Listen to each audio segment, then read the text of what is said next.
Hello, this is Kim Nelson. This tutorial is going to be on maquetting a dome ring design. Maquetting is actually it's a jewelry term. It's not specific to jewelry, but it's used in jewelry. It means a three-dimensional sketch. It's putting together a brief three-dimensional statement about your finished piece.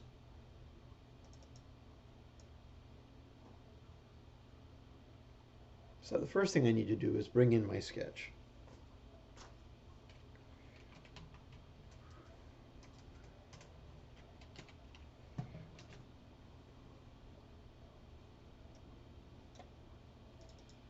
Here we go. Doesn't really matter to start with how big I make this. That's fine.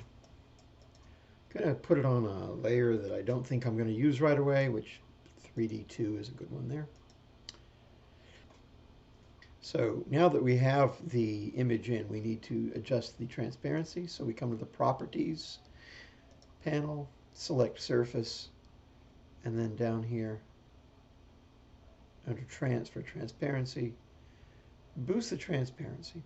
You want it fairly transparent. You want to be able to see the drawing, but you don't want it to get in your way. Now that I've done that, I need to get this drawing centered and the right size. Okay? The easiest thing to do with this type of image, since I have a circle in here, I'm going to go ahead and just draw a circle.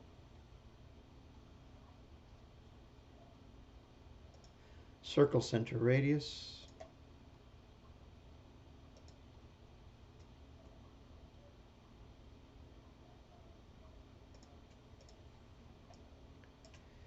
And I'm going to get this as close as I can to the size of the circle in the drawing. That's slightly oversized. I can either offset that curve or scale it. I'll scale.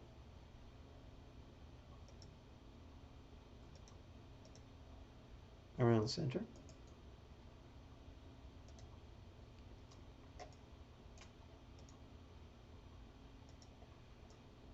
That's good. So that's my reference circle. When you're positioning an image in Rhino, it's important to understand that Rhino can't see the drawing. All it can see is the outline of the surface. To Rhino, everything is a vector mathematical object. Pixels don't matter to Rhino. So this is all pixel information that Rhino cannot see. But it can see this. This is a vector circle, which we just drew. So that'll be a useful piece of geometry for us as I position this. Now I need a target piece of geometry in the center of the viewport, and I know for a fact that this circle is 17 millimeters in diameter. Or at least it should be. So now I'm going to select my image,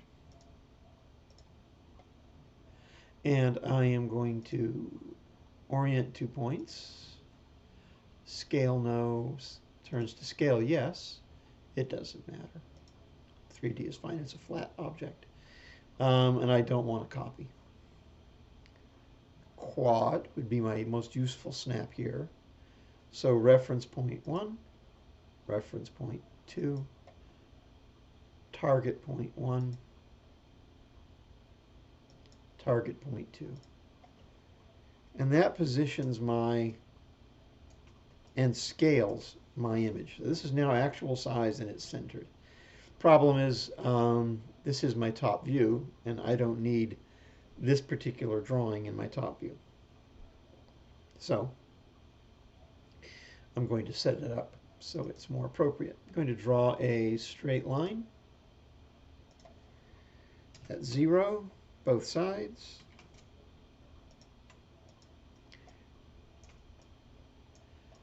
And I happen to know this is an 8x6 stone, so I will offset this both sides 3 millimeters. So I have the 6 millimeter width.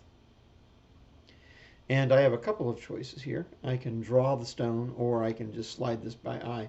I may as well draw the stone. Now's as good a time as any. I'll draw it at the center. 0, and one axis will be 4, and the other will be 3. And now I can move this.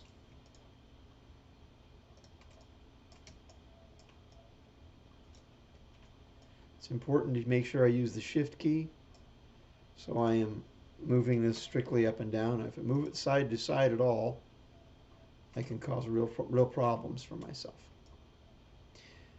That looks good. Yeah, so you can see if I had moved this at all like this, I would be messing up the whole orientation of the drawing. Very important that everything stays centered. So since I drew this around 0, 0, and I moved it from there using ortho, I am fine. And now I can just do a move command. I'm going to select both the background and the ellipse for the stone. Enter, move, go center, and then 0 to put me in the middle. And that's done. Now I need one for the front view. So select these two, activate my right C-plane,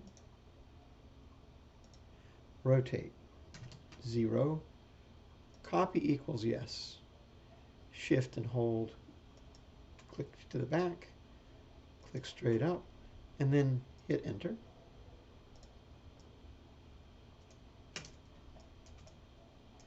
Activate the front C-plane. This circle is no longer useful. And now I need to orient this drawing so that it is centered from the front. I'm going to take my reference circle that I created to orient this in the first place, using the shift key to lock ortho, move it straight up and down, select both the circle and the background image, move and enter from center to 0.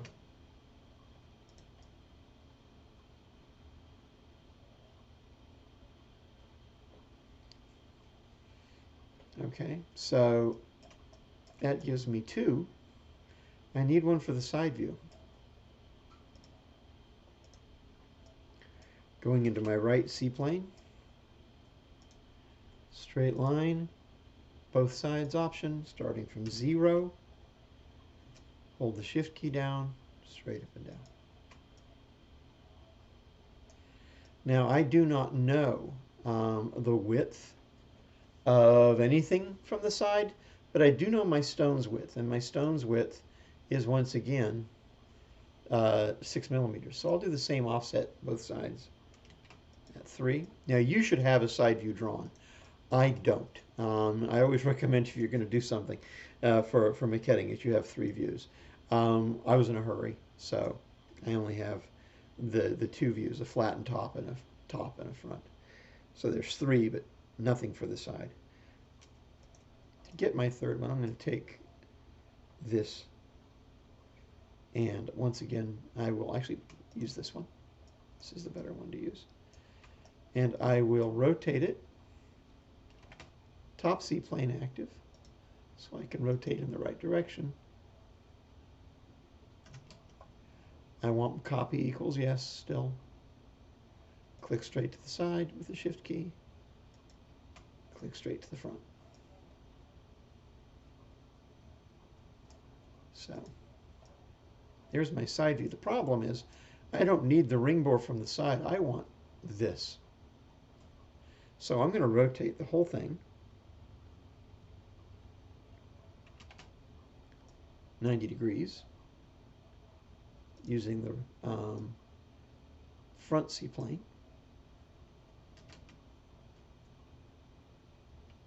Actually, no, I need the right C-plane. sorry, 0, shift, click, shift, click. Now I left the copy option on, so I will simply delete.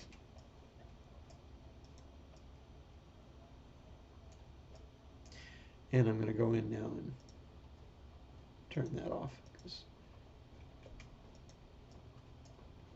having the copy option on your rotate command is annoying. All right, I'm going to bring this over. I could create another stone, go to the trouble to get this precisely right,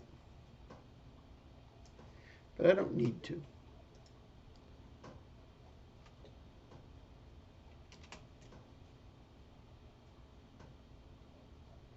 Doing it by eye will be fine for my purposes, because I'm just going to use this to draft an angle of the side of the shank. So I've got that in position now. It will have to be moved more later, but for now that's fine. I'm going to take every C-plane I'm not using, it's not C-plane, image plane that I'm not using, and I'm going to hide it, Control H, so that I only have one visible at a time. Back to top C-plane, that's fine.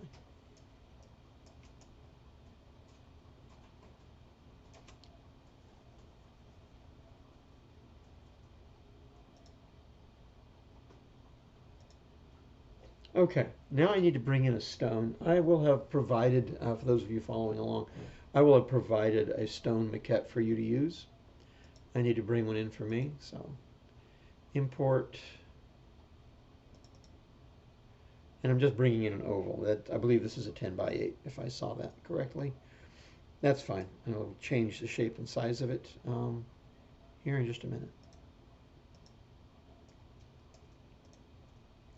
Now I'm going to lock this image layer. So there's my stone, and indeed it is going to be bigger than a 6 by 8. So go wireframe, and I will use non-uniform scale.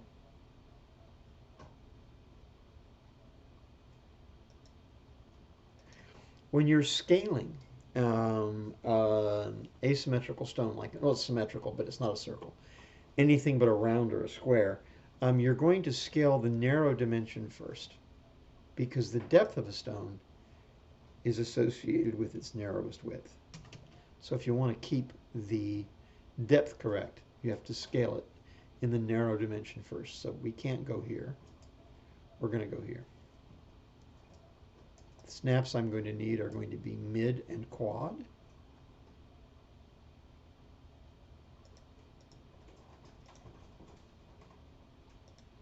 And since I don't want this stone moving up and down at all in the z-axis, I'll hit project, and that'll snap all of my object snaps to the C-plane.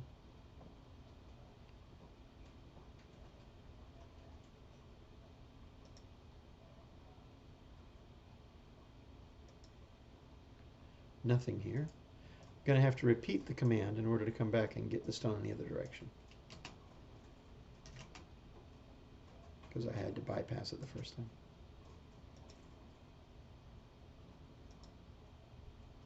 And now 1 for the y direction, and stay at 1 for z, and I now have my stone. So that's the first thing I need. I have a line here for a bezel, so it's simple to do a quick maquette for a bezel. I'll just do an extrusion straight. A solid yes. Both sides yes. And I basically want this to come just a little deeper, or a little more shallow than the table.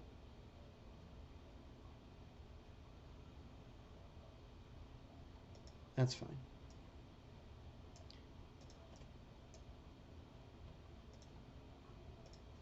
I'm going to grab both of these, go into my front C-plane, move them straight up with the Shift key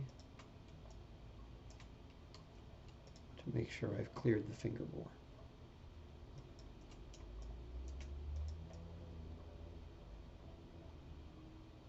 Okay, I'm going to want to change image planes, so Control Shift W.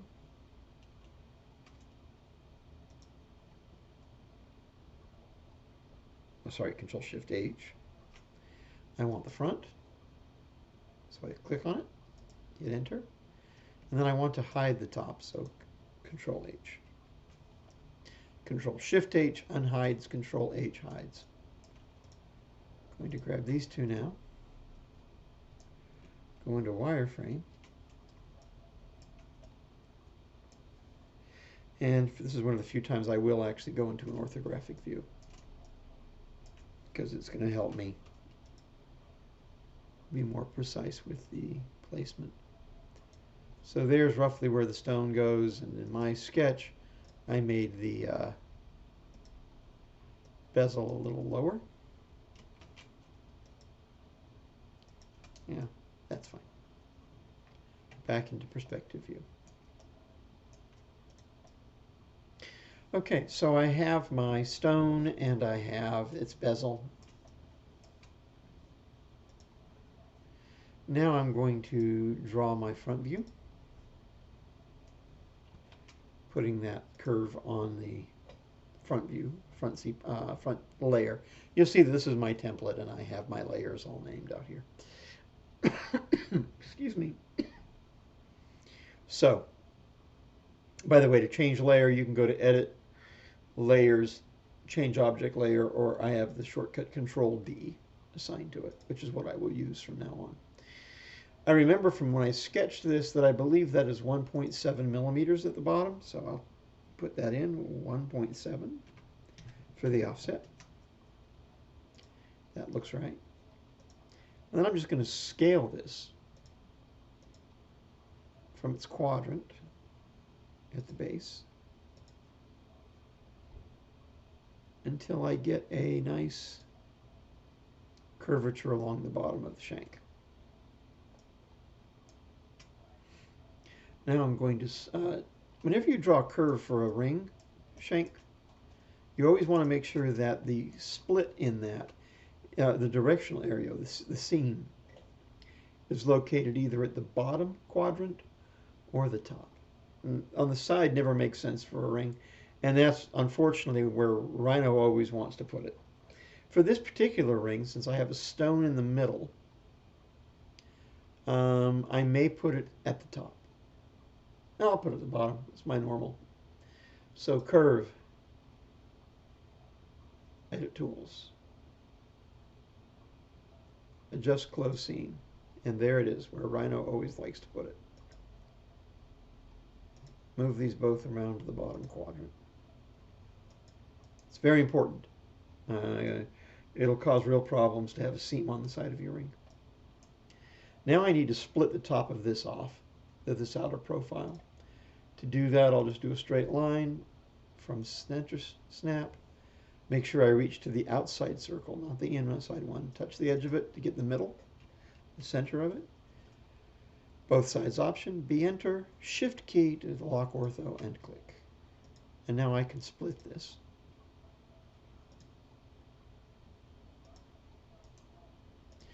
I am finding that the transparency on this is still a little too opaque, and it's making my lines hard to see as I draw.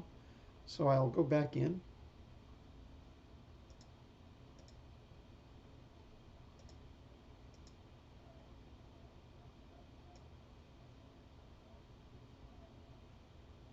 Because as long as I can see what I want to draw, that's fine on the image layer, and I can still see that, so I'm fine. Okay, going to extend by arc to point.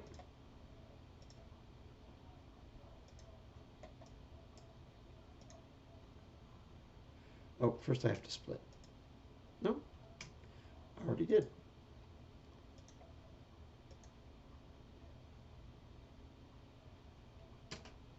going to disable the object snaps. You can also just hold the Alt key down, and that will temporarily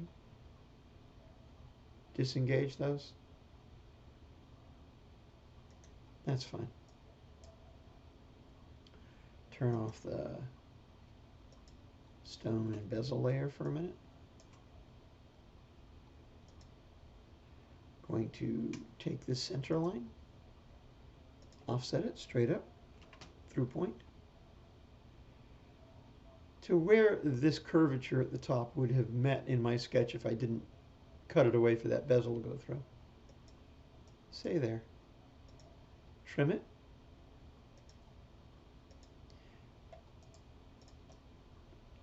And then I'm going to extend it by arc to point.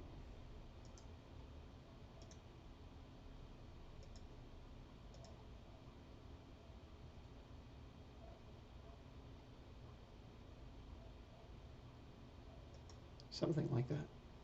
Now I'm going to do an adjustable blend curve in between.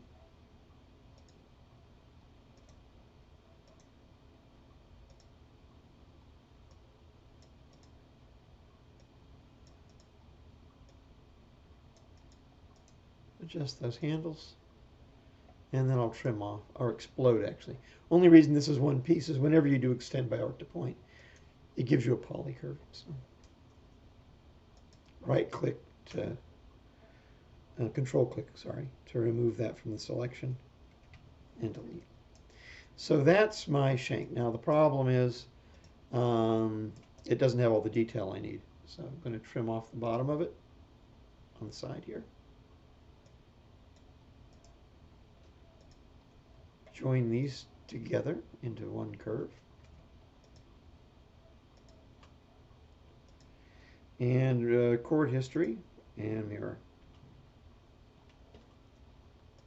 From right to left. Going to rebuild the curve.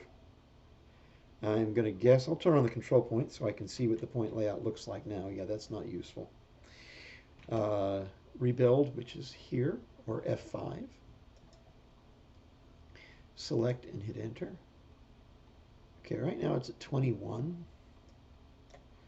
I'm going to need, let's say, 30 or 24.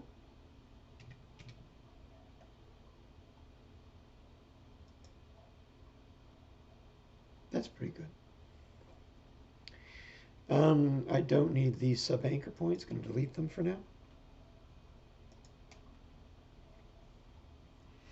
And I'm going to come play with the shoulder. Turn on my curvature graph to help.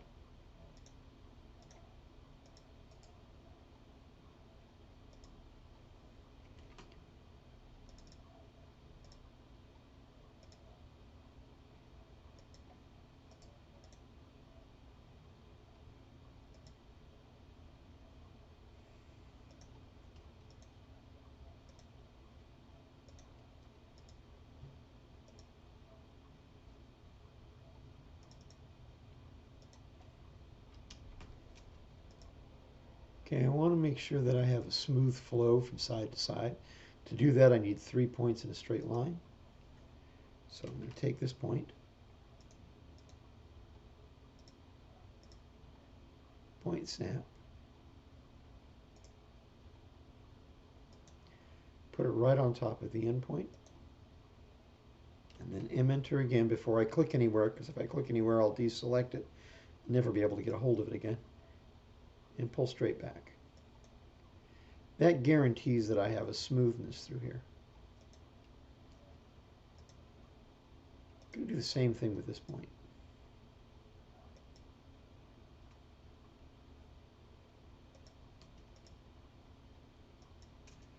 That's good.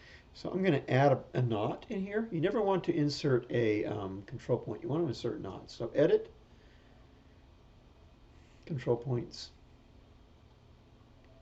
insert knot.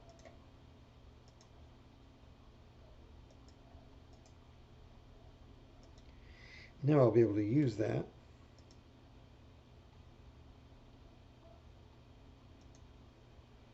curve to exert a little more control.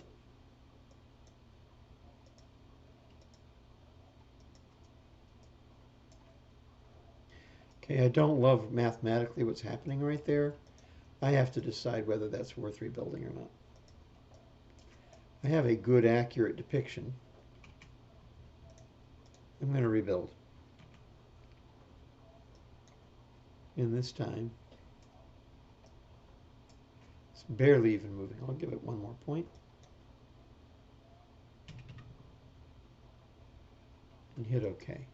And you'll see that got rid of that congestion through there.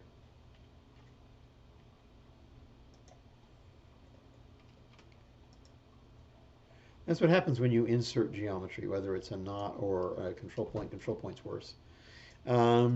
Is that you get kind of a congested effect on the curve, which will be found in your surfaces. Okay, I'm deleting the little anchors here at the next to the end of both of these. I can do that pop slide thing where I point on top of point, pull back out, but there is a faster way. Curve, edit tools, match. Pick the open end of the curve you want to change, and then pick the curve you want to match. What you want to do is you want to hit average curves, and then you have a choice. You have position for continuity, curvature, tangency, position. Tangency only adjusts the curve one control point away from center. Curvature does two. You can see that in this curve it makes no difference. And that broke history.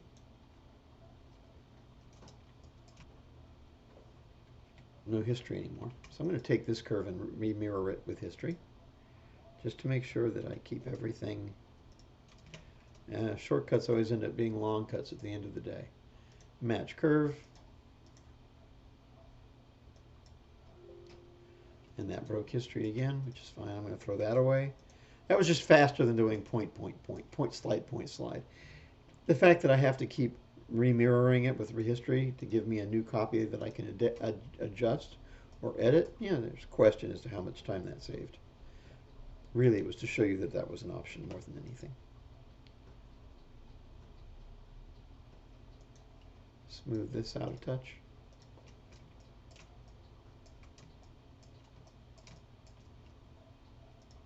Smooth this out a touch. And that's done. Okay, that's my rail profile. So join them together. That breaks history for good. Throw away the reference curve, and there's my front view.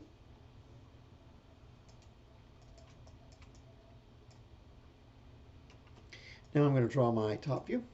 So Control-Shift-H, bring back the top image.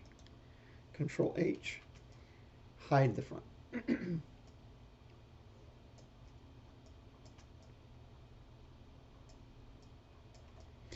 There's starting to be enough going on here that I almost want to go to my top viewport, but I'm not going to. I'm going to keep working in perspective, but I will turn off those red curves for the side view. And going to do a straight line, both sides option. I want to pick up the widest point of this. Okay? That becomes difficult to assess because we control point edited it. So, how do I assess what the widest point of that is? The easiest way, most accurate, is to go in the front C-plane, mirror this just up and down above itself, do a straight line, tangent, two curves.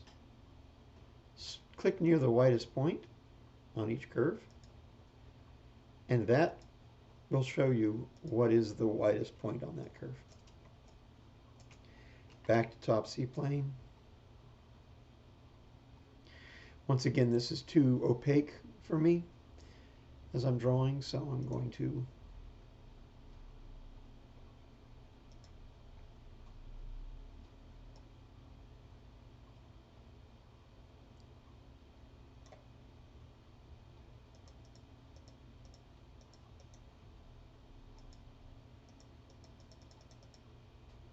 That doesn't really help.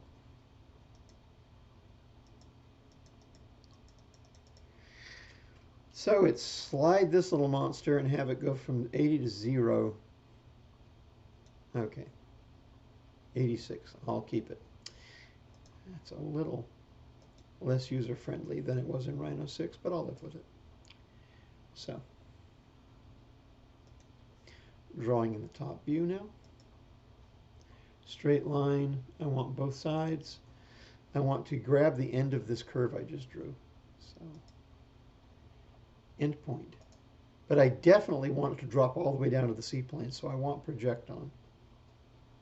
And you can see how that rubber bands that point down onto the C-plane. Shift key to hold it out straight. Mirror across the center.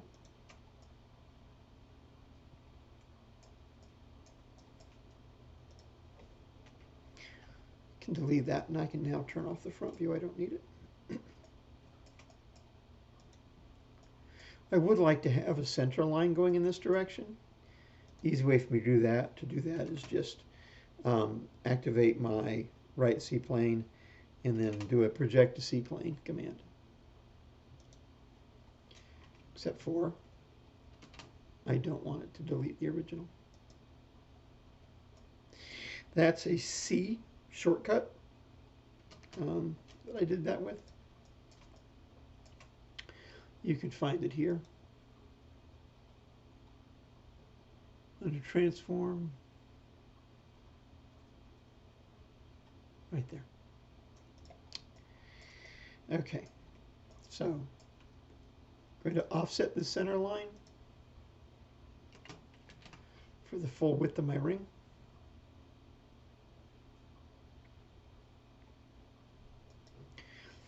I'm going to trim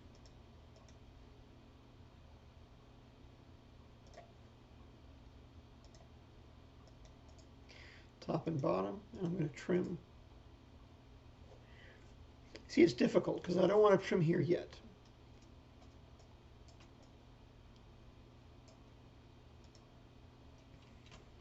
So instead of doing that,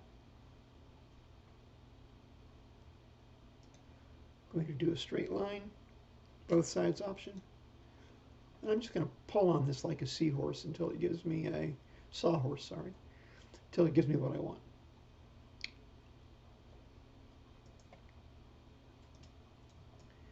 Which is an approximate angle of what this is doing. And then I'll just split it.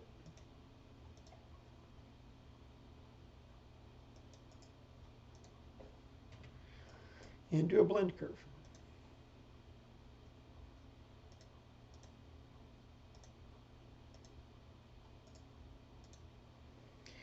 Throw that away. Extend by arc to point.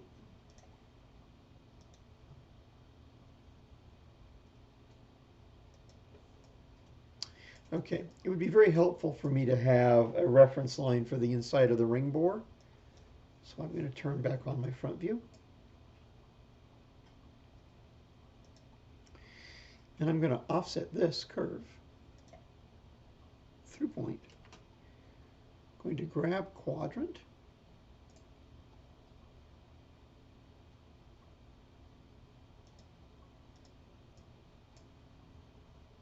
The inside of that ring shank.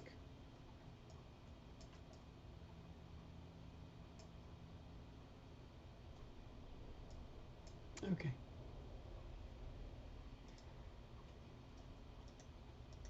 Use fillet curve to cut the end of this off, and then do a blend curve. Adjustable curve blend. And play with the handles.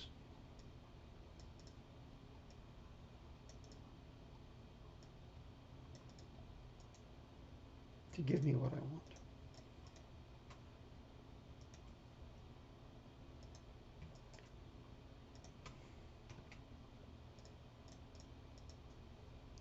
Tidy things up a little. Rebuild.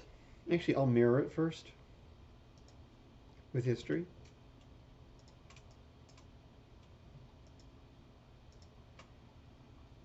I'll mirror it again the other direction with history. Now I'll rebuild this. It's always good to turn on the control point so you can see how it impacts it, what you've got now, and how you want to change it.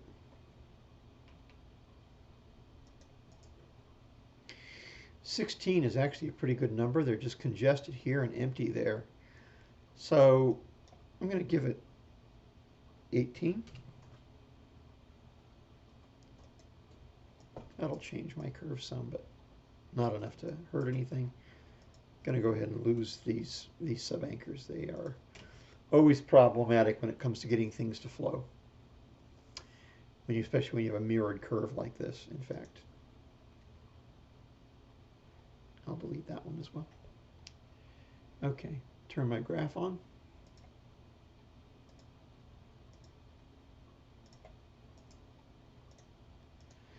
Start with establishing smoothness from left to right. So on top of the point, and then Shift key drag.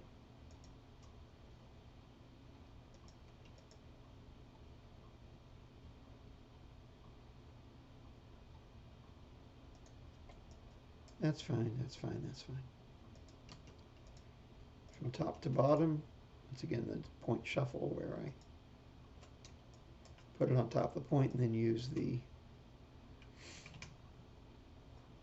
Shift key. So that is the top view of my ring.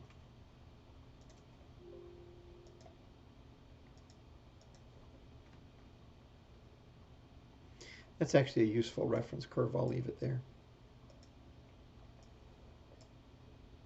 I could draw an offset for the bezel, but I don't really need it. I already have the physical bezel in the model, so there's no point to that. And actually, I don't want that full length of curve there, so I will do that. So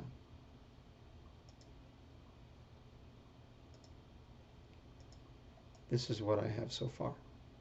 Now I need to do the right side. So the right view. So unlock this, Control Shift H, bring in the right image, hide the top,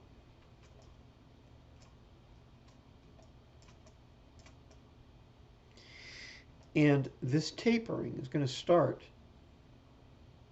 This is obviously the middle of the stone.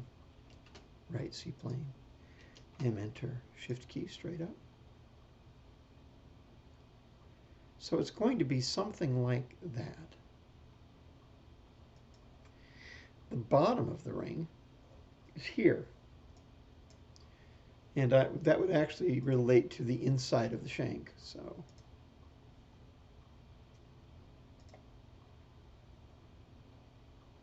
intersect will work, both sides. So this width at the bottom is roughly here. So this should be moved up. Now this is all drawn out in one straight line, whereas in real life it's curved. So it's a eyeball guessing scenario. I don't want it to come all the way up here. I don't want to pull it all the way down. Somewhere in the middle will work fine. Because what I'm really looking for here is a nice clean diagonal line.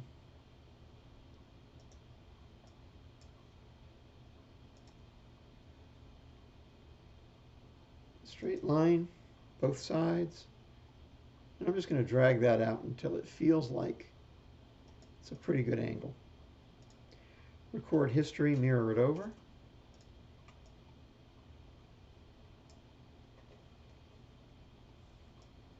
I'm really mostly interested in what happens below the midpoint. This does flare out at the top. I have to decide if I want to capture that or not. Or if I would rather just widen the taper. Maybe I'll do that.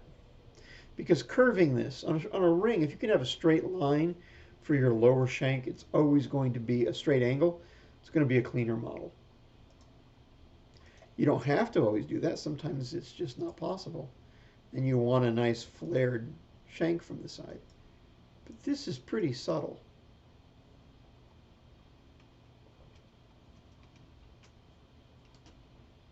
Let's copy, turn it on.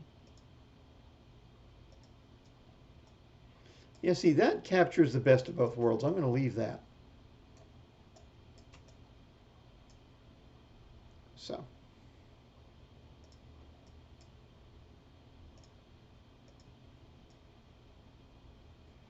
That's the drawing. So now it's time to start surfacing the model. Surfacing the model is going to take place in several steps.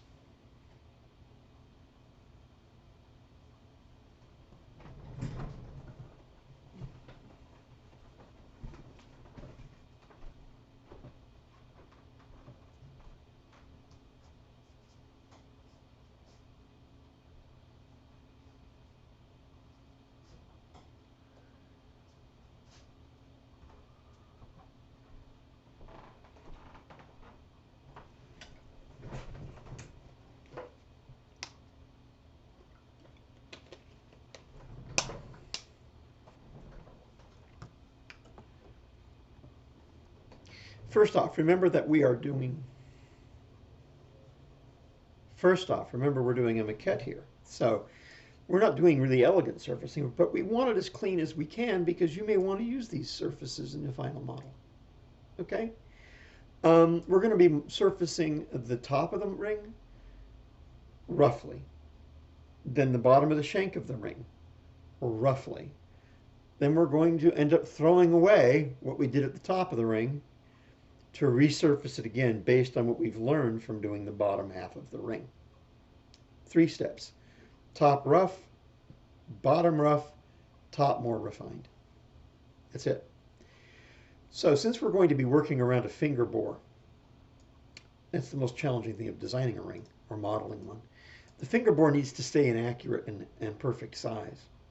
Whenever you've got something in Rhino that you're going to make a surface for and you've got to have it be exactly that, you're wise to make the surface a little bigger so you can cut it off to the exact dimension.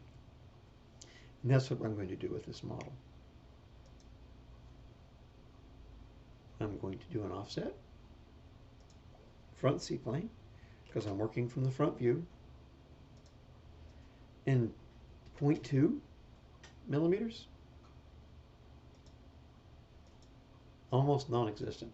I don't want to get these construction curves confused with my actual drawing, so I'll put them on different layers.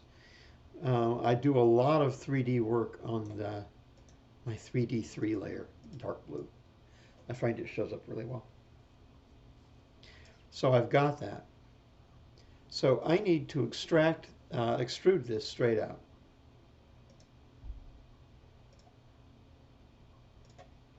Both sides.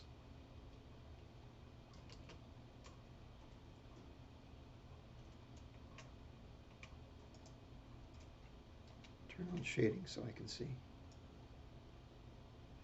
And it has to be pulled out so that it's as wide as the drawing. Can't be narrower than the drawing.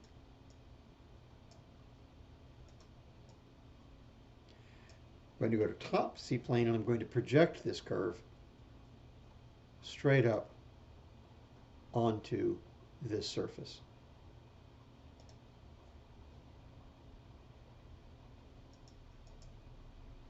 You'll see it goes all the way around because it projected both top and bottom. By projecting, you get the exact same curve, 3-dimensionally, which is pretty handy. Okay, notice that the seam of the circle of this surface stayed at the bottom because that's where I put the seam in the curve. The seams from the curve go onto the surface. The math of the curve goes onto the surface. So I want to now cut this off to actually use for modeling. Everything below halfway is incorrect for sure. Extract an isocurve. T-enter to toggle direction because it was going in the wrong way. And just as it starts to come around to where you wouldn't see it, you can expect the most distortion just like you would in a real ring. As you come down from the top and it starts to leave what you can see, you're entering mysterious ground as far as what's actually going to happen down there. So I just cut it off. Mirror it.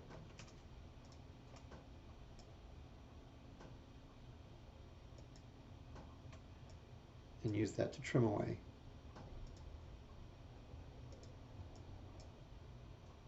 these projected curves. And I can throw away those cutters. Okay, so there's my curves. Now, these were re-projected. Projecting gets you a gazillion points because the Rhino's trying really hard to keep it perfect. I don't care about that, so I'm going to throw one of these away. Doesn't matter which. Take the one that's left, and I'm going to rebuild it. It has 79 points, and by going to 18, that's how much variation there was. I always want an odd number if I want symmetry, and in this case I do. I want the same points exactly from left to right, side to side. So 18 isn't good, but 19.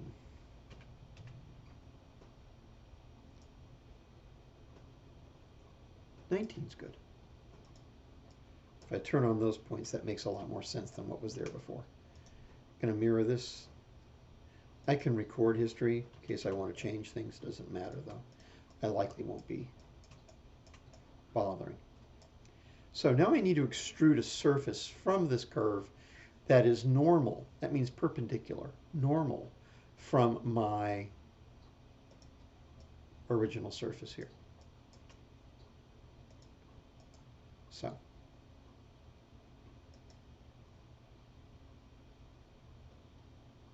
if you click on yours, right here actually, extrude curve normal from a surface. Pull inward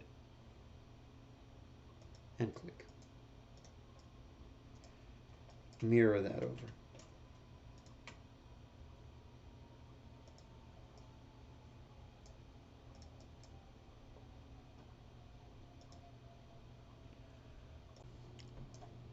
As I had said before, it's going to really be a matter of developing the surface in steps, surfacing this in steps, starting at the top and then working around at the bottom and then going back and forth and refining. It's really quite impossible to get a surface exactly the way you want it first try. The sketching process is important. The digital sketching process is important. So we need to start with making rails and cross sections. These are our rails. We have curves for rails, and we could also use the edge of the surface for rails, which is what we will more than likely use. Okay, so we've got that, but now we need to get cross-section information. The easiest one to get will be right up here at the top.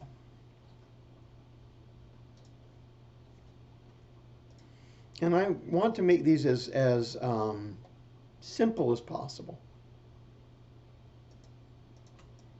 So I'll take a straight line that way, and I will go into my front C-plane so I can get a cross-section using the section tool, which you can also find. I've just pulled this off to the side.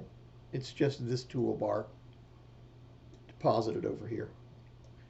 So you have the same toolbar. Yours is just going to take an extra click to get to because I set mine up to make it quick since I use these commands all the time. So select it for section, this, and then just down the middle. So 0 is fine. I'll pull straight up with Shift key and click, and you'll see that it's intersected that surface, giving me a cross section of that surface right there. And that's all I need. Go into my right C-plane because I'm drawing on the side view now. Adjustable blend curve. Very quick way to develop cross sections.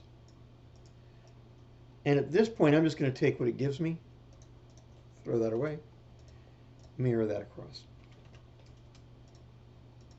join it.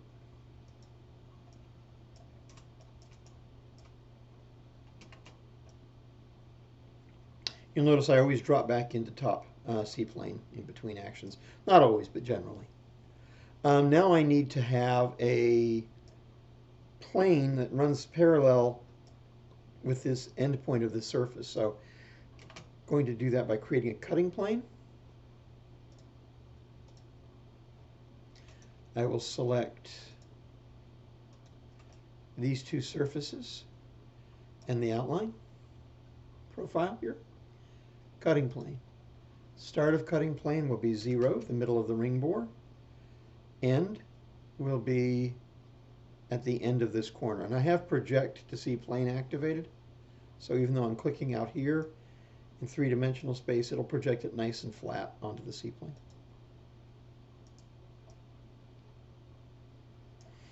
And now that I've got this, I can use this plane. Maybe I'll pick a different color for it. Change layer to white. There. So I'm going to get an intersection between these two curves. That's once again curve from 3D objects. Object intersection right there. Okay.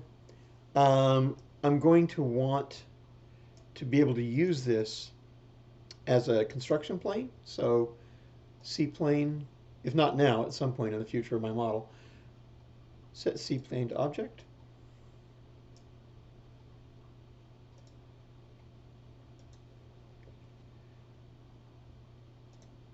Pull a line straight back.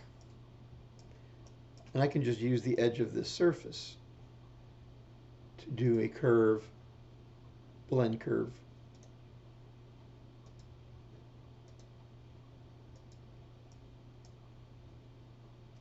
I want to look and make sure that the curve makes sense, that it's, it's not bulging out in any strange way. That's fine. Throw that away, don't need it anymore. Mirror this over. Join. By the way, I could mirror around 0 when I did that because the 0 of this construction plane is based around the center point of this surface, which is the same as our world 0, incidentally. But either way, I could have also used the end of this curve as the beginning of my mirror plane and held down the Shift key. That would have worked just as well. So I've got that. Going back to top C plane, I'm going to now hide this because I don't want that laying around and cluttering my view. Okay, now I'm going to reselect those same 3 items, go to my front view and see where else I think I need a cutting plane, a cross section. Cutting planes are a great way, a platform for making your cross sections. Since they're coming out of the fingerboard, they'll all start at 0.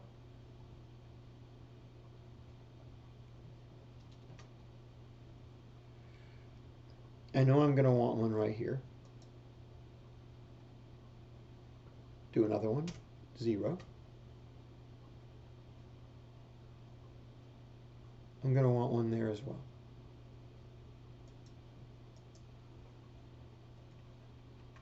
And that'll do for starters. I'll put these also on the white layer. And that same process. Take my upper cutting plane, grab it and the profile curve and intersect.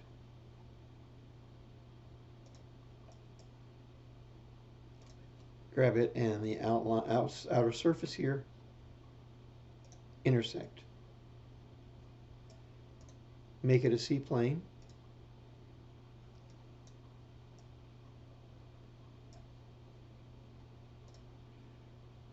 Draw a straight line. Do a blend curve.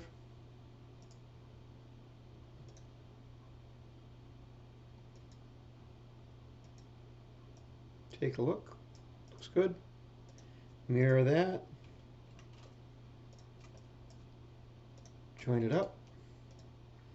Delete this and hide that. And back to top C-plane. And again, intersection between these 3. C-plane. Straight line.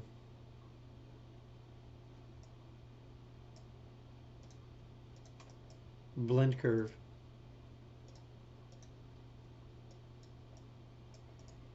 Verify that it looks good, mirror it over, join them together. Delete that. Hide this. Back to top C-plane. I can delete these points. And then I'm going to want to mirror these over to the other side.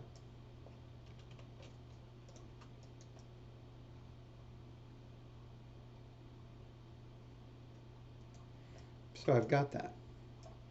I need to have this be functioning as a rail for my surface, which means I need to cut it off with these two last final sections for the top portion of my ring. But I want to hang on to this profile. So I'm going to copy it. I'll just use grid snap and copy it straight back. With my great big grids, as I've said before, I can then pull it right back if I need it later, or when I need it later. Grab these two sections as trim curves. I got some extra points here from my intersections because those cutting planes came all the way down. Perfect. There we go. I'll put this on the same 3D curve layer, 3D3. And I now have what I need to create my surface. I would like my surface to be influenced by these surfaces, so I'll be using the edges of those. So surface tool, I'm going to do a surface from curve network. This allows me to use more than two rails and multiple cross sections. So I'm going to use this edge, and it was too quick to accept that. There, I want to make sure I get the edge. And you'll see little arrows come down that edge and this center line. Those are my rails.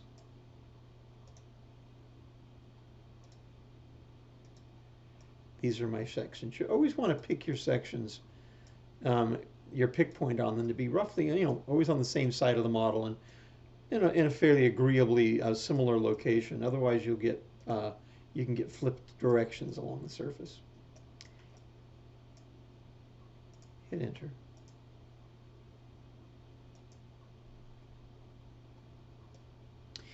You want to have tangency coming off of this surface on both sides, which it does. You can see that's edge B and edge D, and B and D have tangency, just fine. That's my surface. I'm going to turn off my curves, turn off those two parent surfaces down below. And I'm going to verify how well this captured my top view. To do that, front C-plane so I can move vertically, use my grid snap and just move it up so that it's above the top of my model. Back to top C-plane, turn off my grid snap, and now I will go into my top view. And what you're going to see is that even though my two rails followed this exactly, it doesn't match in the top view. And that's because of the meat of the metal. Remember, these cross sections, I'll bring them back so you can see them, radiate outwards from the center of the ring. And so all of this material is actually going to be superfluous. It's going to be extra, not superfluous, but extra. And it's going to make it so your views don't match. And this needs to match. The whole point of CAD modeling with a maquette is doing it to specification and making sure it matches. So I expected that. That's fine.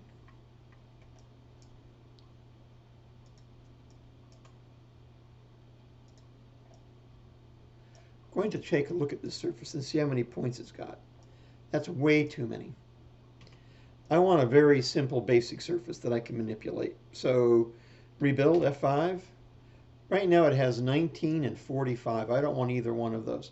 Actually, what I want is this. I want 11 and 11. That's about the minimum I can have to retain any semblance of this surface at all.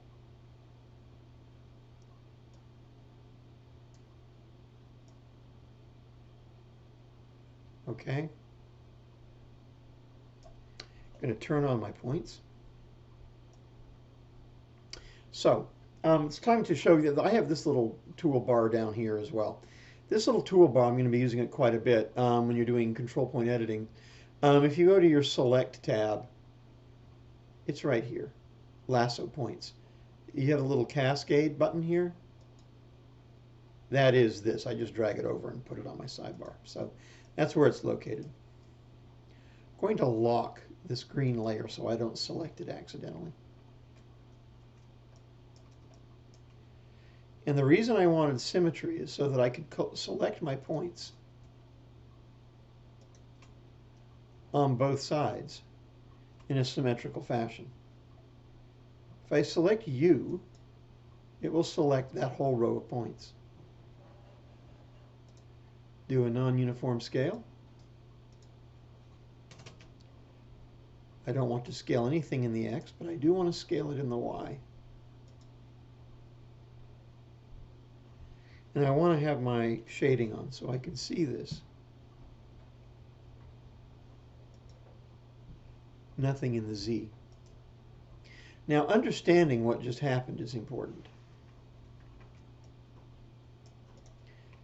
By moving my points inward, like so, I did not change the circle of my ring bore. You can see that it hasn't changed. In fact, I can move anything I want to in the in the y-axis, moving straight back. And I can do it as crazy as I want to, as long as I'm going straight back. You would think that would just have to really mess with the front view of my ring.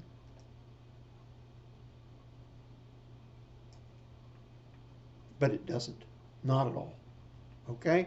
Because I kept everything straight in a direction that was perpendicular to the circle, so it doesn't affect the circle. That's important because all that non-uniform scaling, I can't scale this direction at all. I don't want to scale this direction at all because both of those will destroy my ring bore. But I can scale this direction all I want. So I scaled that row of points. And you see I couldn't get very close to what I wanted. It's okay. Non-uniform scale again. Nothing in the X direction.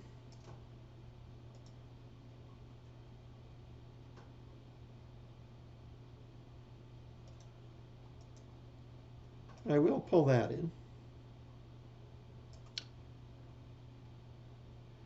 And I will grab both of these rows of points. You can just grab the two points anywhere along it, because when you hit this select U, it'll select all the points along that line.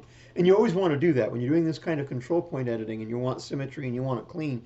You want to make sure you select all of the control points all the way along that loop, along that iso curve. Non-uniform scale.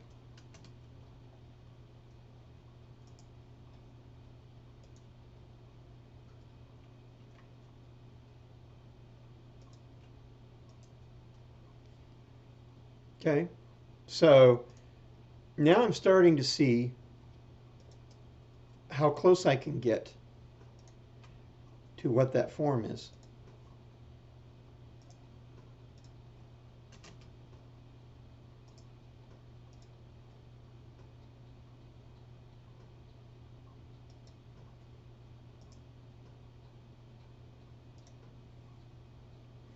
And that's really about it, because these points, no matter how extremely I drag them, are going to have more impact up here than they are going to have right there. And that's because I don't have enough points to really manipulate the surface. But since my goal here is speed, see, if I do that, let's take a look at what I've done. I'll have to add a lot more points back into here in order to make it work. And where it is here, I need to add a lot more points back in here. So I'm going to do an average. I'm not going to take it all the way in, because that's going to create too much distortion. Something like that. Okay. And I want to take a look at what I'm making and see if it makes sense. I don't want anything ugly.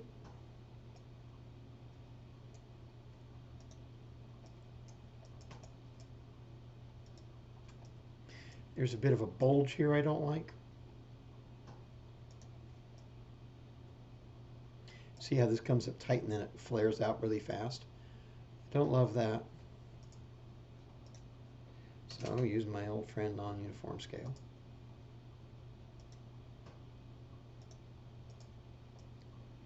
That's a more logical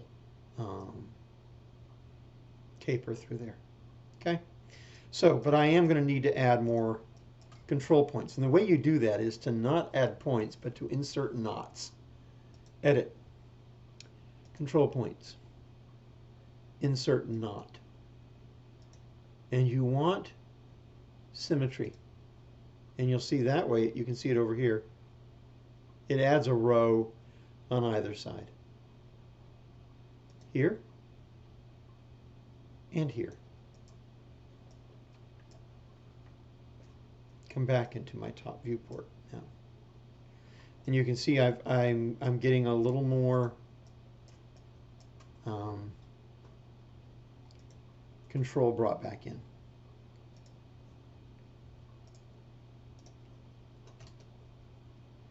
Now this is the row I just put in because I had a bulge I didn't like. And so I am in a way defying what I just did. So this hollow that I'm seeing here, I'm actually going to need to address with the next row of points down.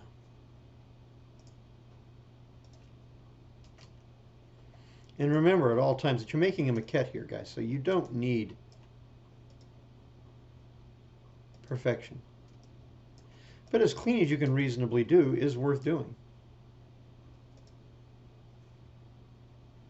All right, sometimes it's hard to tell. 1, 2, 3, 4. 1, 2, 3, 4. This guy. You want to make sure you're symmetrical. Remember, that's the reason we used an odd number of control point rows.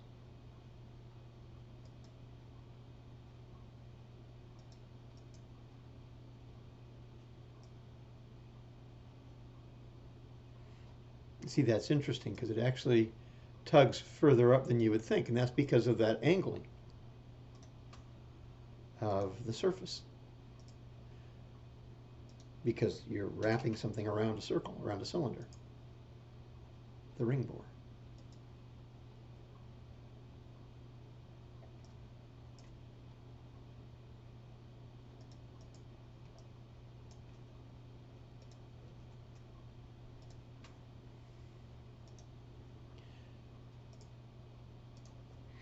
And we're about done with this.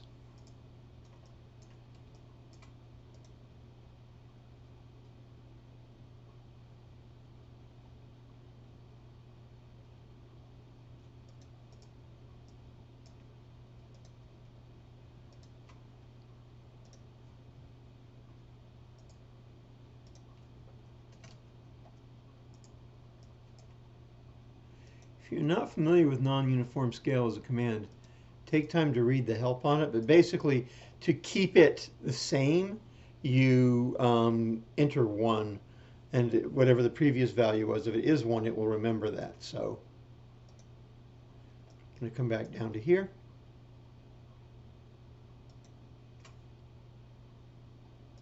Try a little bit more of an adjustment here, and this will be it for now, for this stage.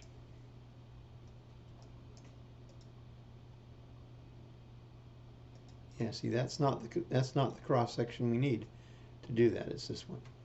And you can get carried away. I'm getting carried away. And for the amount of work I'm going to have to do after this, it does not make sense to get carried away. That's good enough.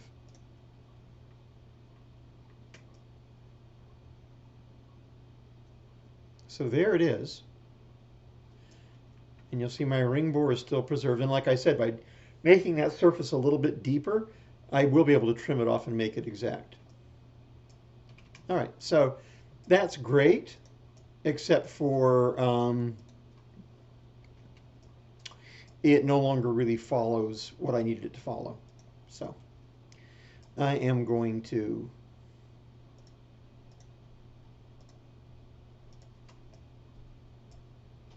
delete those. I'm going to take this set of curves that I have from my last surface, and I'm not going to use them anymore, probably. but I would like to hang on to them. I'm certainly going to hang on to this one. But I'm going to copy, paste, group, and I have a layer for storage of curves. I keep in my files. Put them there. It was a Control D or edit layers, change object layer, either way. So now I have a safe copy of this. I can select it again, and everything but the spline in the middle I will throw away. And I will collect new curves, starting with the edges of this piece.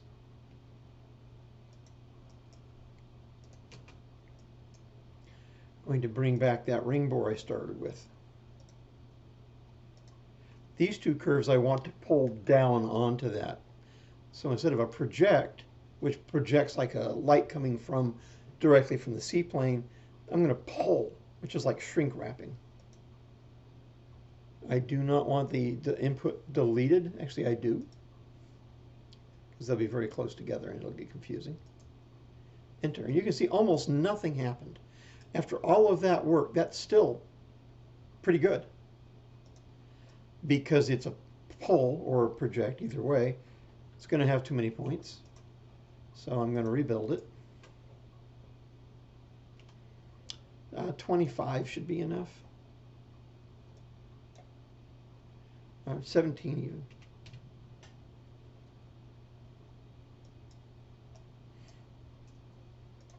These original parent surfaces no longer help me. So I'll create new ones. I could have saved those. Probably should have. Going to extrude normal to surface.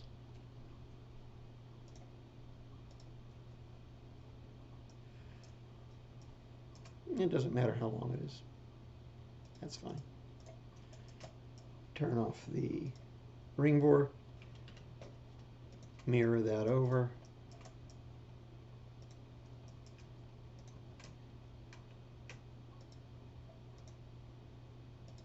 And begin that same process we did before.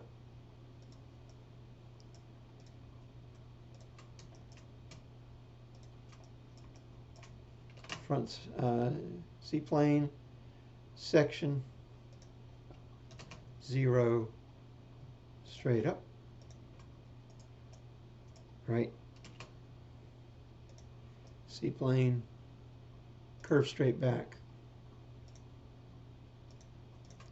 curve, blend curve,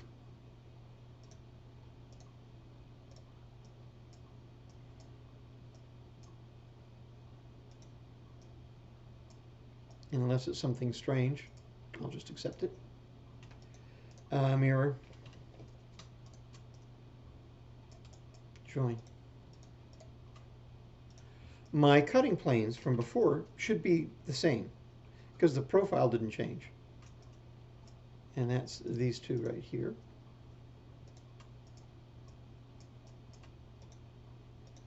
Select my parent surfaces and my profile.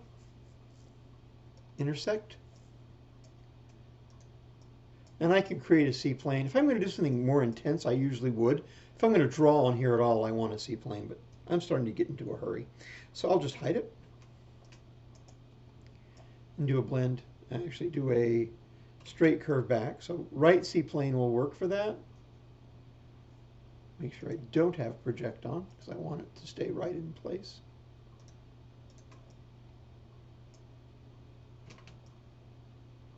And then blend curve. And since these are both on the same plane, I should get a planar curve, a flat curve, without having to use a separate custom C-plane. If I were going to do any control point editing at all, I would have created the C-plane, which is why I went through it the first time, to have you understand that that is typical workflow for me. It takes nothing to create a C-plane off of one of these. So I've got that one. Intersect.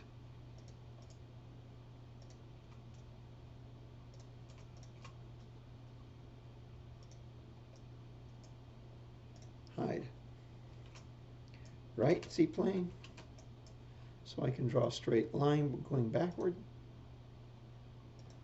I could have actually used the top C-plane for that as well, because they both allow you to draw going back in the y-axis. So that would have worked also. Blend curve, adjustable.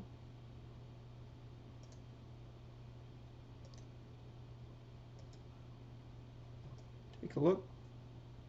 I hit the wrong end of the curve. It blended from here over to there. Do it again. That's better. Throw that away.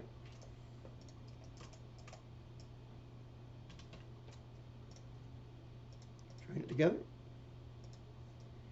Good to go. Mirror these. I can delete those points. And now I will create another surface.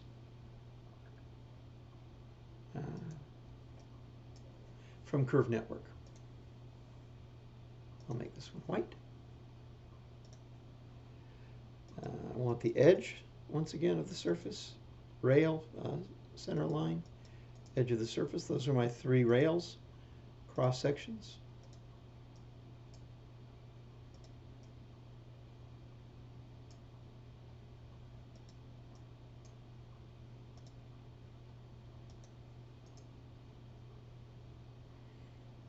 There we go.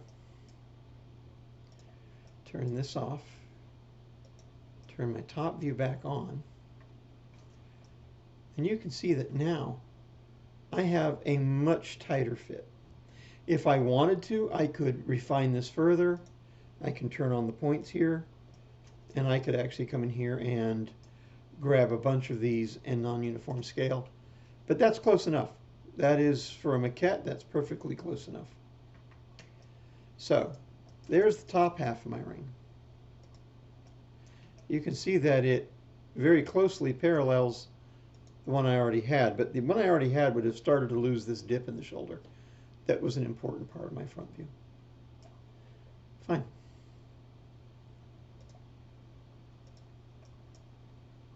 Throw away these little extensions.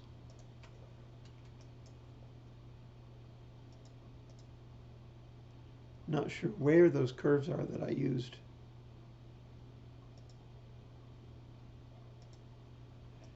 But that's fine. I will make these the same color as this cross sections. Select all of these, group them, and put them into storage curves for a minute.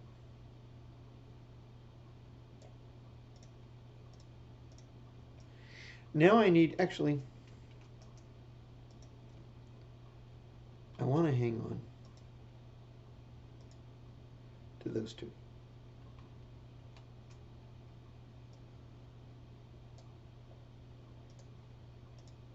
Okay, so now I'm going to create the lower part of my ring. It's going to be the same thing, cross sections and rails.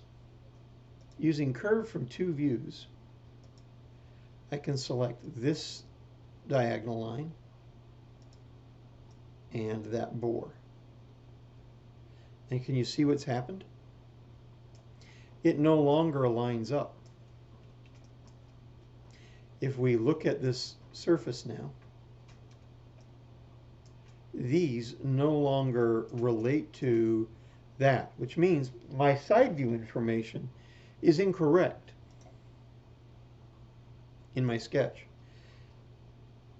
If I draw a straight line from what I consider to be the width, you can see that it barely tapers at all.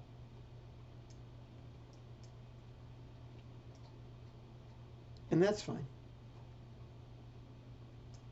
I believe that, you see how this is coming in like that?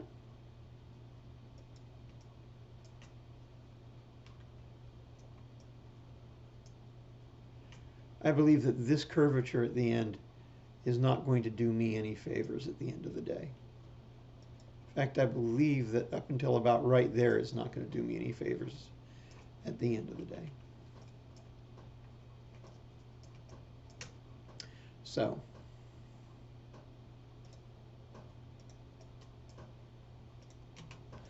borrow that edge.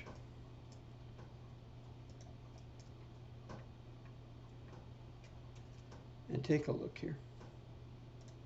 I have a nice clean curve coming to here, and then it starts to warble.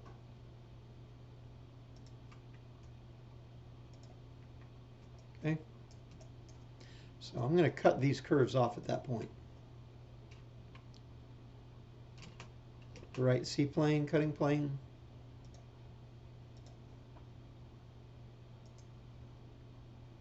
End to end. And use this to trim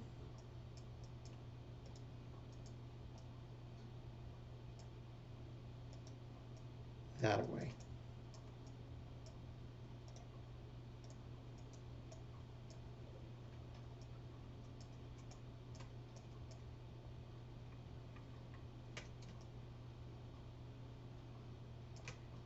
And now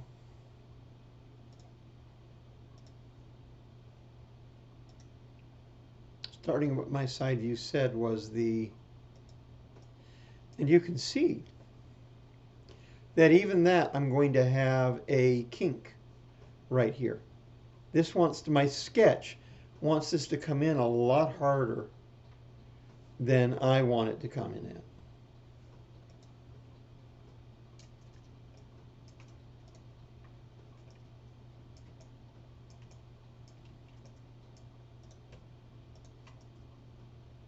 I'm going to do a cutting plane again, right down the middle from the front.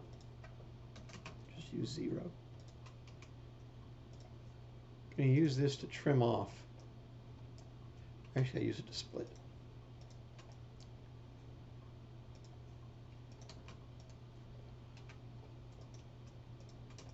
And I'll move 2 of these back there with that original front profile.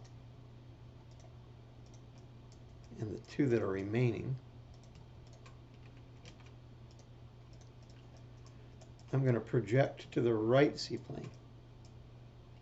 And I had done that earlier, projecting to C-plane. I'll do it again. Once again, that's under transform, project to C-plane, or it's C-enter on my keyboard shortcuts. Yes, I want to delete the originals. This is, that way I have a flat curve from the side to work with.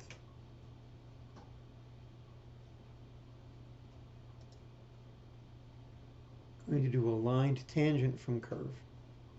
Turn off my grid snap.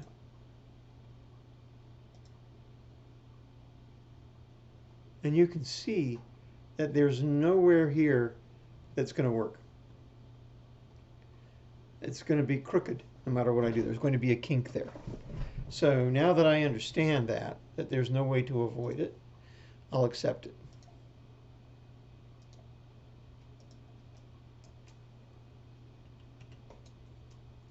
And actually, I don't want that curve to end right there. I want it to be longer than I need in case I have fit issues later. So both sides. That'll work.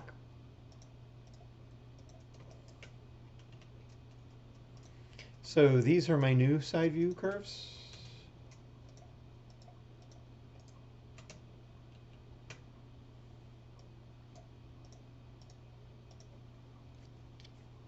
Okay. That's fine. Somehow they got tilted out to the side because I was snapping onto these edges. I would like those to all be flat, so project to C-plane again. There we go.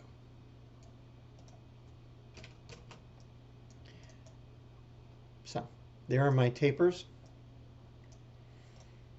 By the way, I can plop this back down on the ground again.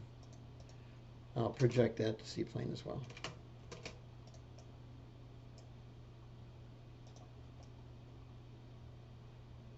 So that's what's going on. I get it. Okay, so now that I know that, curve from 2 views.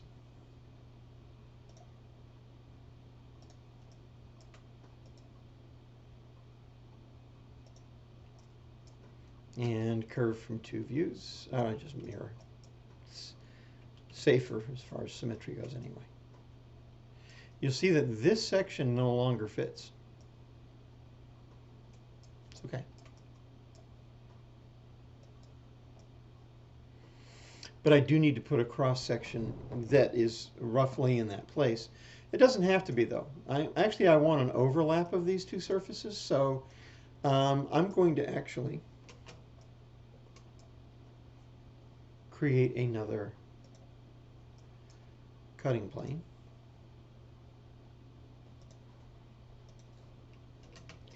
From 0, and I'll just come up in a ways like that.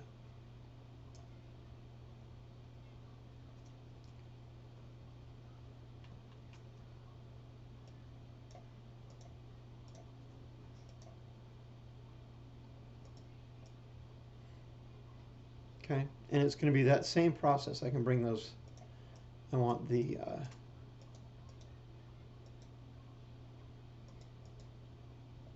this group. Gonna ungroup it, copy this one, undo the ungrouping, paste that back in, change its layer back to dark blue.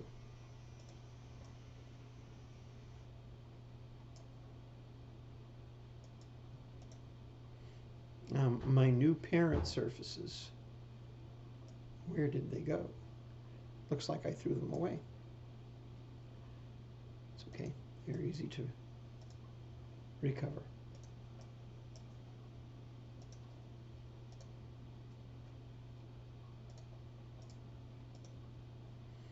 In fact, I really only need them on one side. Intersect.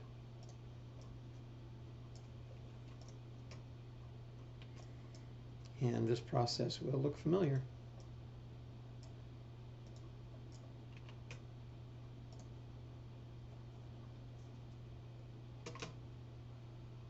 Straight line back.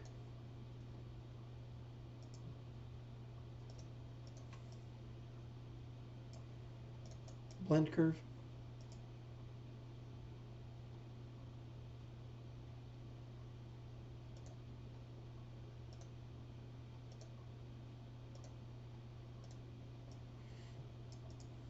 Looks normal enough.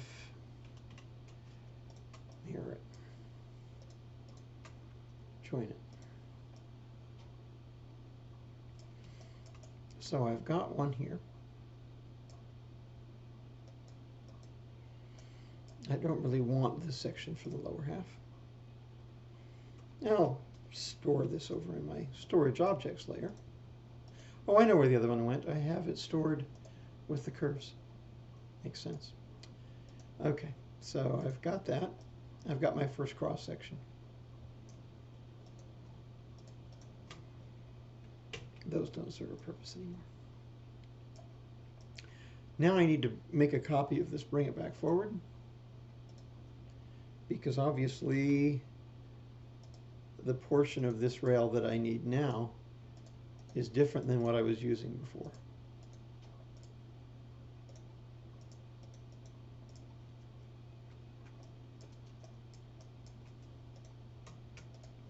Clean up, mirror this over.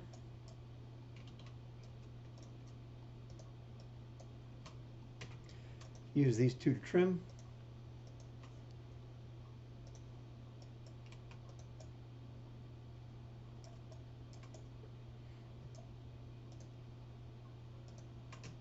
Those should go back onto the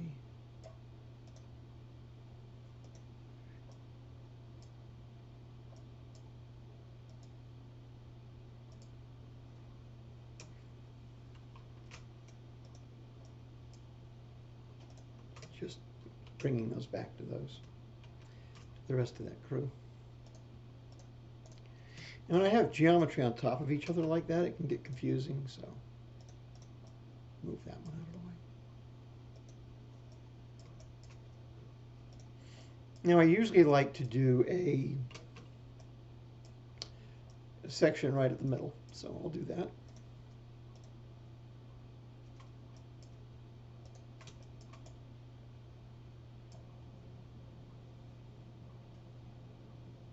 cutting plane.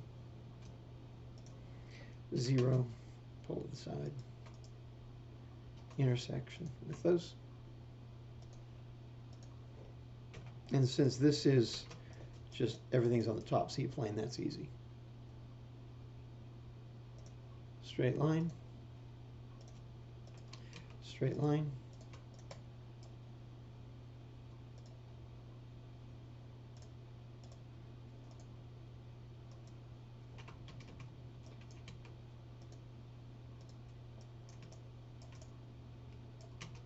Looks good. Mirror it over. Throw this away. Join those together. Mirror.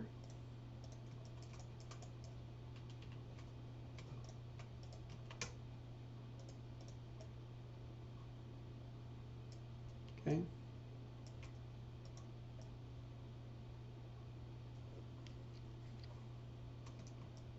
Now this is interesting to me.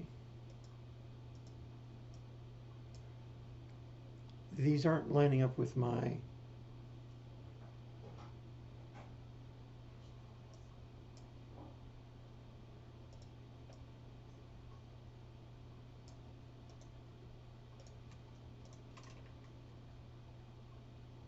Yes, I've made a mistake somewhere along the way. I am going to correct that quickly because these need to match that.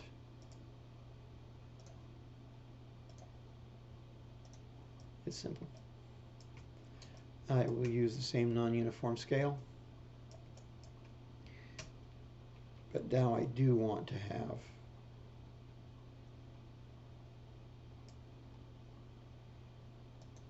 I believe it's that one, yes.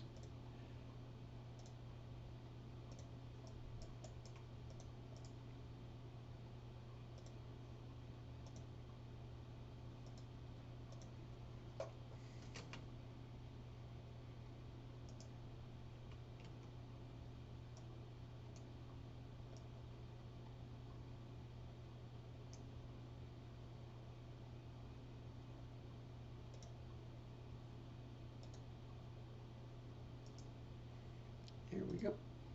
There we go. That's it.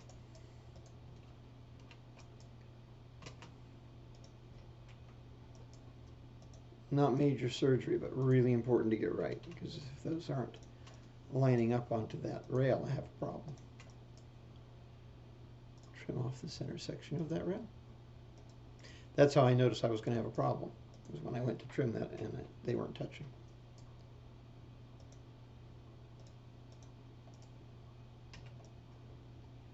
So, last section I need is the one on the bottom.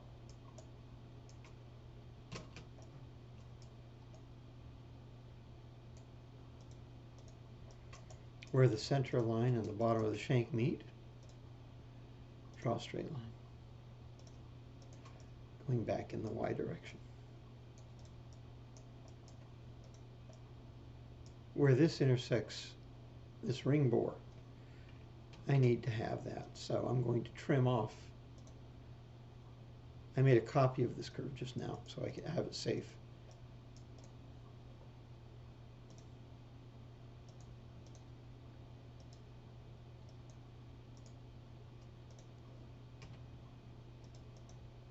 Paste the original back in. Mirror. Join. And this should give me everything I need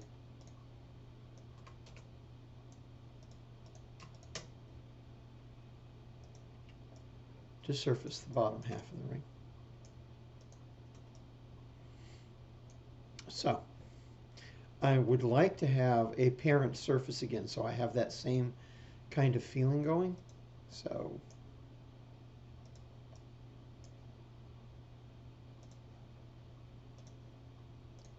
extrude normal. Any length is fine, I'm just doing it for the directionality of it. Mirror. Ah, this is a challenge because remember I put the seam at the bottom? That's come back to haunt me. Fine. I am going to rebuild these. I'll make it 25, odd number. So they're symmetrical, and redo it. When you rebuild a curve, it becomes a single curve. So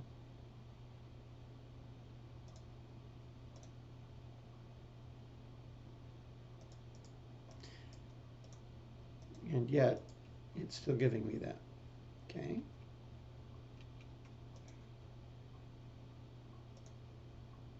It's an open curve. Ah, I know why it's there. It's a good chance to discuss seams. There's a seam on the surface, that's why. Surface, edit tools, adjust closed surface seam, quad.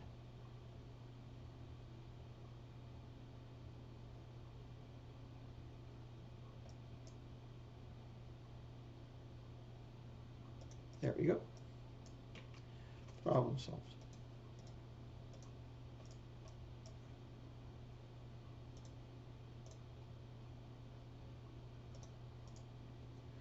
No seam in the middle now. Mirror.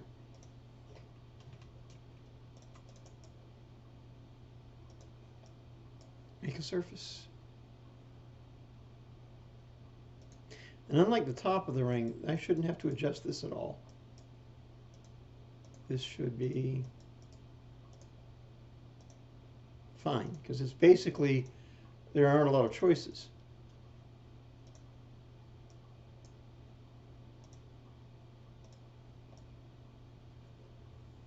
So now you can see that we have the top of the ring and the bottom of the ring, and it is corresponding very well with my original sketch, which is right now the wrong one. I would prefer this one. And I'll hide that.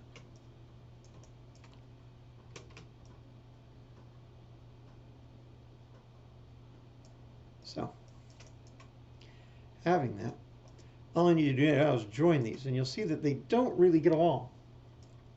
There is a lack of agreement, which always happens. Select both surfaces. And if you haven't guessed it by now, cutting plane. I'm going to pull this a little ways back from, you can see where the purple, the red violet disappears into the white. And pull this a little ways into the white, like so. Trim these off of each other so they don't cut the other side. I'll join them together. And I will mirror them.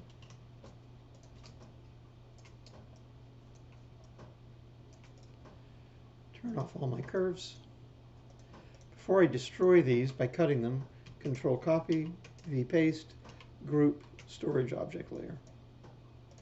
It's good hygiene. Always keep a copy of things. Trim.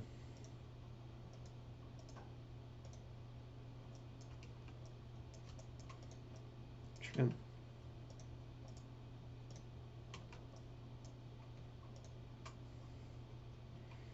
Now I can delete those. Catch these two snippets. And now we're going to do a blend surface, just like a blend curve.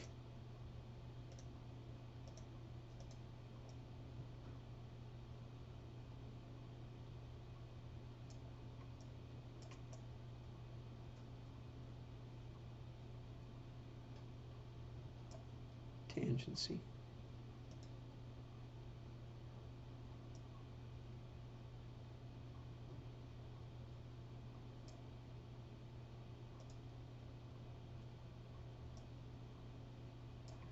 That's fine.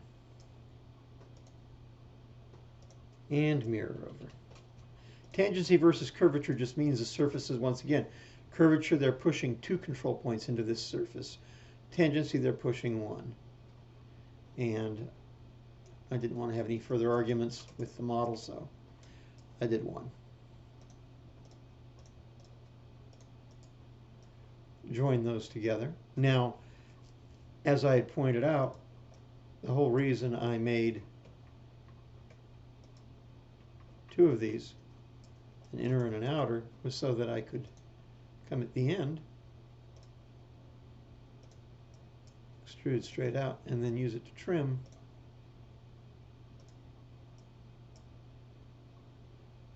that little surplus off.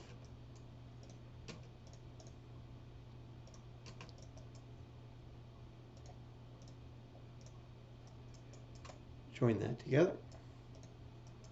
I have my stone in here somewhere. It's right there. And stone is coming through, so I need to elevate it.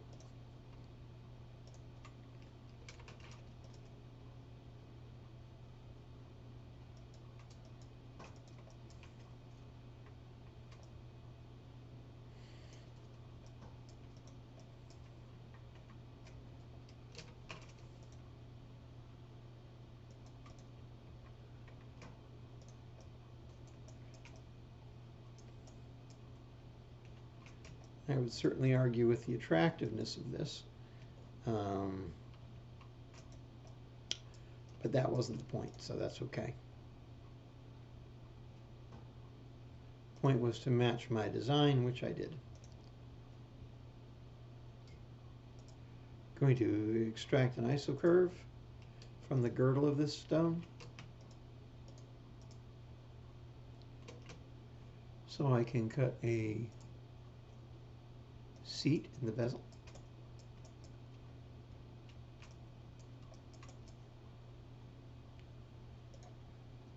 One direction, solid equals yes. And that's it. For some reason, I got a very bad curve. Because I'm at the end of the tutorial and it's making my life difficult. See how that's fragmented like that? That won't do.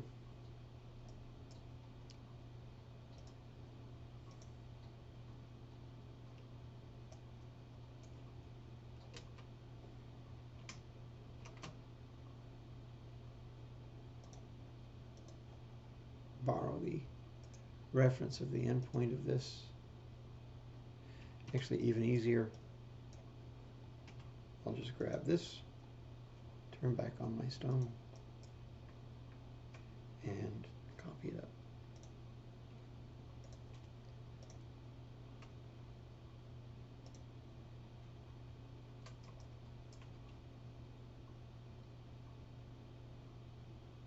Until it comes into the girdle, like so.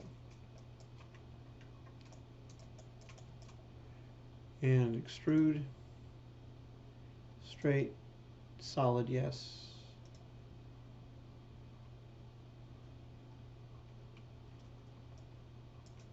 Why, that's the one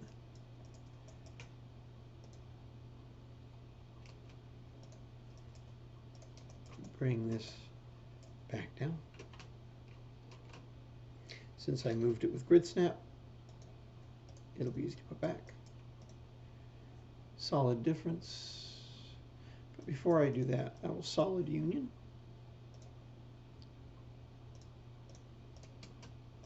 Now I'll solid difference.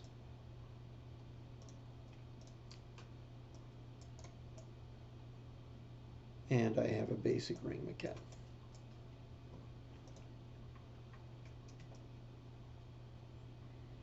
Front view matches.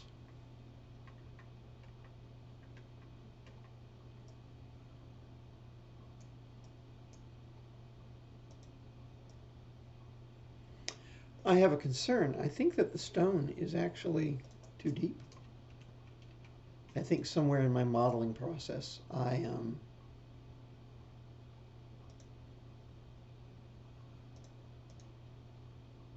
made that stone too deep, which is why it got distorted.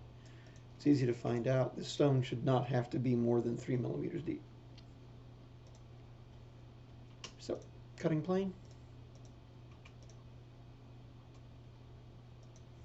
From point or end.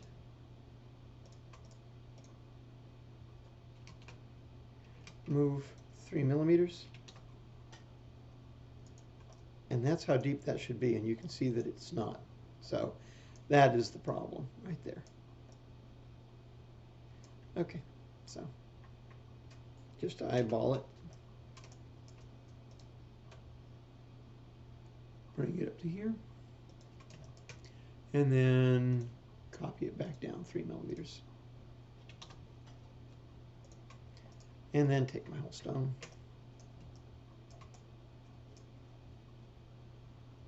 Analyze mass properties, volume centroid.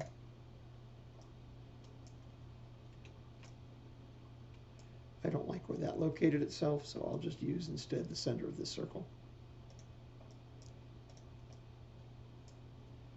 Transform non-uniform scale.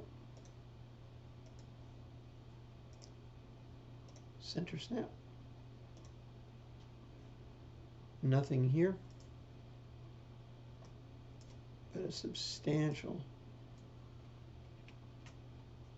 shift here.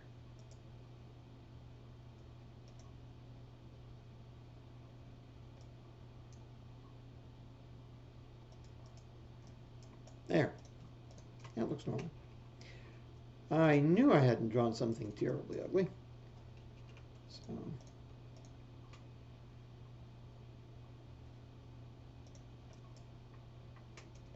bringing this back down in line to what my sketch was.